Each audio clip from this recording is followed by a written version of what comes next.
fuck going on, mofos? Pooler57 here, back with another banger. Today I decided to be a little controversial and slightly out of date, but even though the topic today is becoming less relevant, I still wanted to share my thoughts on how iDubbbz is doing. Before we begin, I want to thank all of you for 1,000 subscribers. Y'all have given me confidence in what I am doing with my life now. Thanks to all of you, I will definitely guarantee more great content in the future. Also, after this I will be reposting some of my build vids I uploaded on Rumble within the past few months onto here. Anyway, for those who don't know, a couple months ago iDubbbz dropped a video called I Miss the Old iDubbbz, which is what everyone has been saying ever since he became a total simp back in 2020. Literally right after the COVID pandemic popped off, he made a video on sex workers in order to defend his wife after she made an OnlyFans. Right after that I'm sure he lost subscribers, because I sure as hell disliked and unsubbed after I saw it. The mustache he had alone showed that he was a complete downgrade than how he used to be. He used to make content cop videos on complete imbeciles like Ricegum, but then he started fucking turning into them. Now he's crying over comments online about him and his wife for 20 minutes. If that's not pathetic, then I don't know what is. He used to be honest and take no shit from anybody, while at the same time having fun and making sure his audience was entertained. That is the iDubbbz we miss. The virus really did warp everyone's head for the worse. And while I would blame it on YouTube for making their rules more and more strict,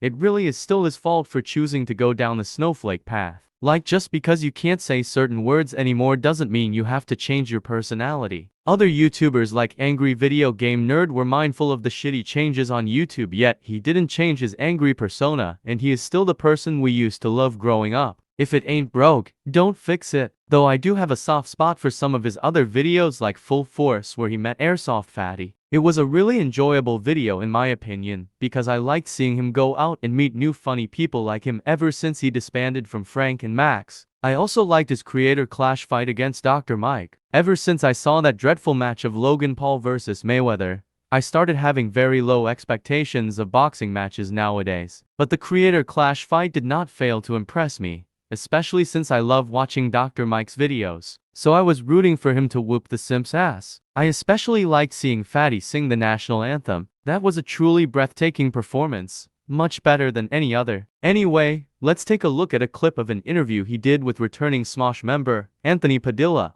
I did not like the interactions that I had with fans. There were quite a few human beings that I interacted with that just sucked because I attracted a lot of people who sucked. Some people were very much like antisocial, weird, basement dwellers. You know, the one time a month that they come out of their cave and they run into me, their favorite YouTuber. What would they say? What would they do? Things that I am certainly not going to repeat. I'm talking bad words. Words that we only say by describing the first letter? Yeah, exactly. Man, what a powerful way of putting it. I wonder whose fault that was. Seriously, Ian, are you really that fucking dense to realize where they learned those words from? Like, if you're fine with saying those words online, but not with hearing them in real life, then that is on you. You don't point fingers at your own fans blaming them for saying those words. If you really didn't like them saying it, then you shouldn't have fucking said them in the first place. You should know how fans act like. Even if you said something like black people are criminals, they will still say it to you regardless, because that is what they know you for. Anyway, let's take a look at the vid he uploaded, because I have a few words myself that I would like to say to him. For a while I felt like if I changed my content over time, that people would see that as a reflection of who I am and what I value. But I'm starting to realize that that is a very weak and passive way to, you know, run my channel and live my life. So I think it's, you know, if I'm going to have the balls to go to Tana's fan meetup and say slurs at her and then make a video about how it's okay to say slurs. Are you kidding me, Ian? Do you have fucking dementia or something? Because I watched your content cop video on her not too long ago, and I can say for a fact that that was not the message of the video. I think you took your own words out of context. You did not say it was okay to say slurs. You said, either all of it is okay or none of it is okay. Here, let me refresh your memory. The supporters call themselves N-word.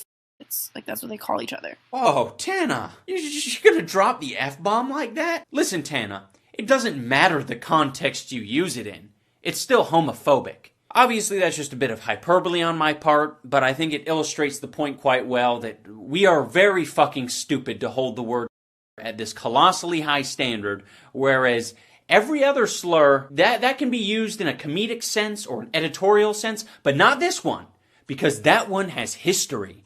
Well, guess what, fucking retards? All the other ones have history too. Zipperhead? Yeah. Asian people didn't get their fucking heads ran over in World War II. They weren't thrown into internment camps. But you can't say that one because it's got sort of it's guttural. Either all of them are okay or none of them are okay.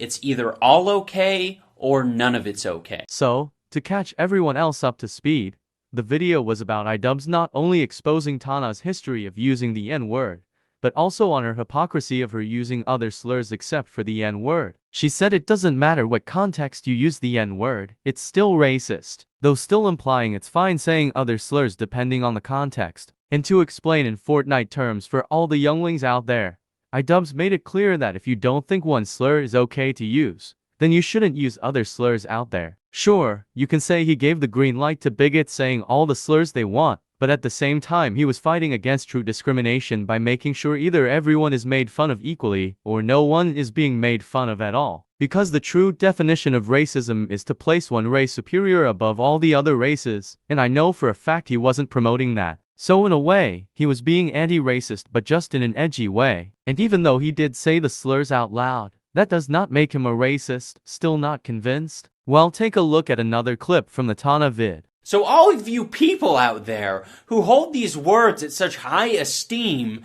you are giving it the power that you so desperately want it to not have. Another point that people like Tana seem to miss is that you can critique people's use of the word. You can even critique my going to your show and doing it in that sense. You can say, well, that wasn't even funny, because it really wasn't. I replaced say cheese with say nigger. How funny is that? Not really funny, but what is funny is your reaction to it. So yes, you're allowed to be critical of someone's use of the word. If you think it's not funny or you think it's cringy, leave in the comments. When you said the word, my dick retracted inside of my body. And if you're a very observant person, you might notice a video from a year ago where I actually critique the use of the word when I'm doing a bad unboxing. The whole joke here is the word. Let's laugh out loud in the comments, you guys.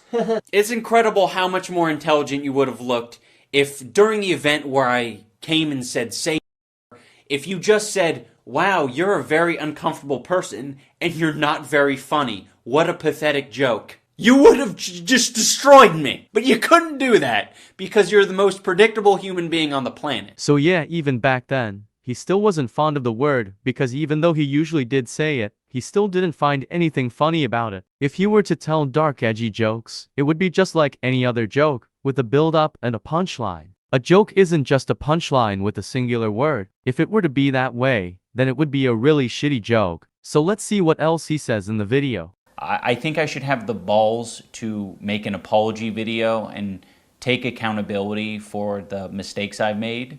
So that's what this video is. Yeah, we do deserve an apology, Ian. But not on the things you did 6 years ago, but rather on the things you did 3 years ago and beyond. I'm not saying you were a perfect man a half a decade ago, but you stabbing your fanbase in the back over woke shit is way worse. And also, it has come to my attention that you were in a relationship while making Content Cop, because you brought it up in Anthony's video. So, I am aware you having a girlfriend wasn't an issue in the first place, and those of you who think it was an issue are fucking incels. But the way he handled himself acting like a bottom bitch was the root of the problem. Always defending his wife being a total whore online and being happy that strangers are jerking off to her OnlyFans. And I really wished he apologized to your audience about it in this video. But no, he only apologized about the things that offend SJWs, such as saying certain words during an era of the internet where it was expected of you to act like an edgelord for the memes. Like, you know, some of the videos I've made have been very, not edgy. I don't think they some of these videos were edgy. I think they were just outright cruel. I beg to differ. The content I'm talking about specifically are Content Cop videos and videos where I was just generally criticizing people for very lackluster reasons, and obviously didn't have any accountability online whatsoever on my end. I was morally grandstanding and acting as if I am any better than any of these people that I was making content cop videos on. And you were. They weren't just ordinary people. They were douchebags and hypocrites. Things that you arguably weren't. And I'm not. I'm a human. I'm a real human who makes mistakes. And, I make a different set of mistakes than the people I was making videos on. But it doesn't matter. I don't think anyone deserves that level of cruelty or hate. I don't think you understand the difference between criticism and cruelty. It's also indoctrinated a lot of people into thinking that this is an okay way to behave. And it's not. It's super irresponsible and shitty. I am very insecure about my ability to create interesting content or entertain. It's gotten better over the years. Oh, really? I'm not confident in my ability to entertain. And I think if I had to rely on my personality to entertain people, that I wouldn't have any amount of success. So you're really saying all those subs and fan bases from years ago were nothing? I don't know what success means to you, but to me, it means being famous on the internet. If it wasn't for all the memes back then, you would be a nobody today. I'm sure you realize that. And what you just said was the exact opposite. You being silly and unapologetic were traits that made you entertaining. And the fact that you dropped your own persona is what makes you less entertaining than ever before. Look what happened to Max and Frank. I shouldn't be able to just make an apology video and walk away from it. This is something that I should live the rest of my life with, and I expect to.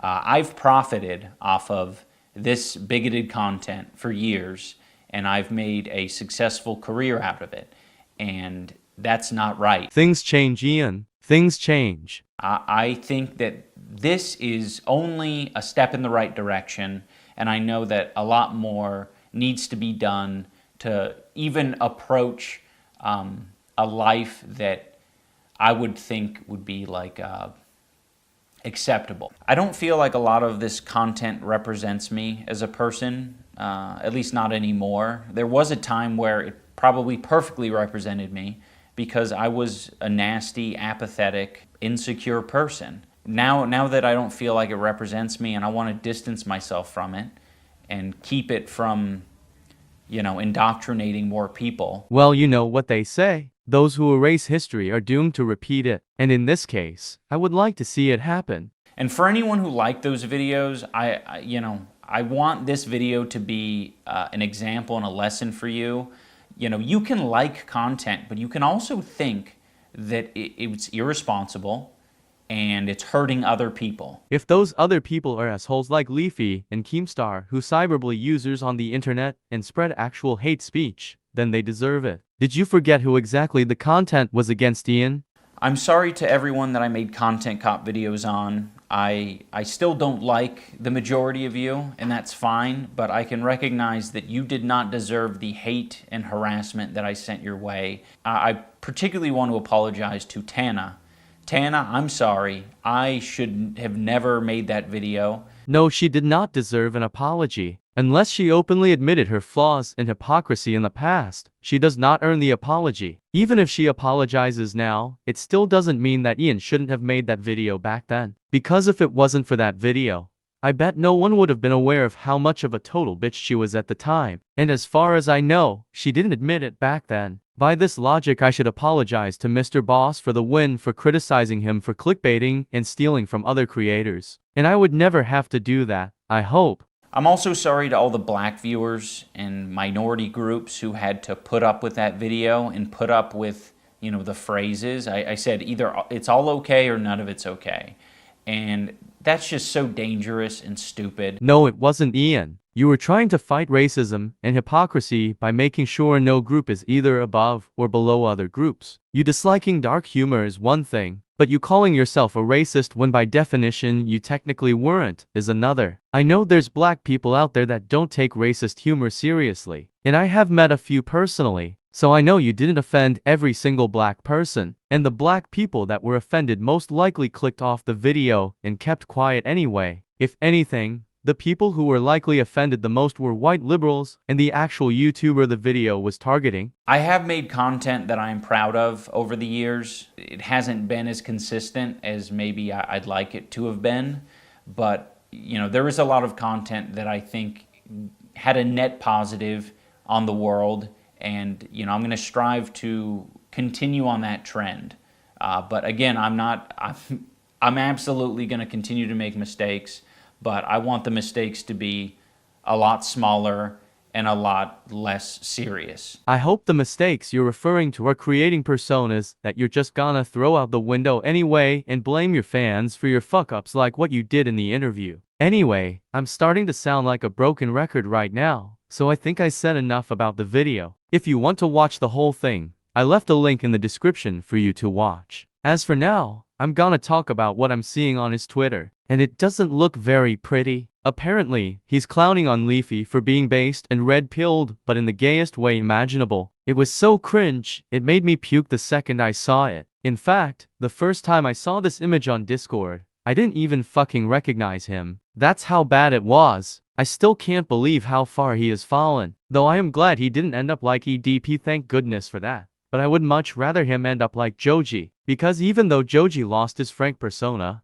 he still chose to pursue a good career and still be very talented and likable. Glimpse of Us was the best song of 2022 in my opinion, because it made me think back at my middle school years watching all these funny YouTubers. As someone who didn't have as many friends back then, they definitely made my day. Now that I'm in college and go on social media and talk with my new friends now, I am seeing a concerning decline in good YouTubers, which encouraged me to create vids like this to bring back the good days of unapologetic content creators who weren't afraid of being demonetized to share their thoughts and entertain their users. And again, thank you so much for 1,000 subscribers. After this vid and my bill uploads, I will continue to work on modding vids and show you my own GTA trilogy project I'm working on. I will also upload a couple story time videos in the future. So peace out.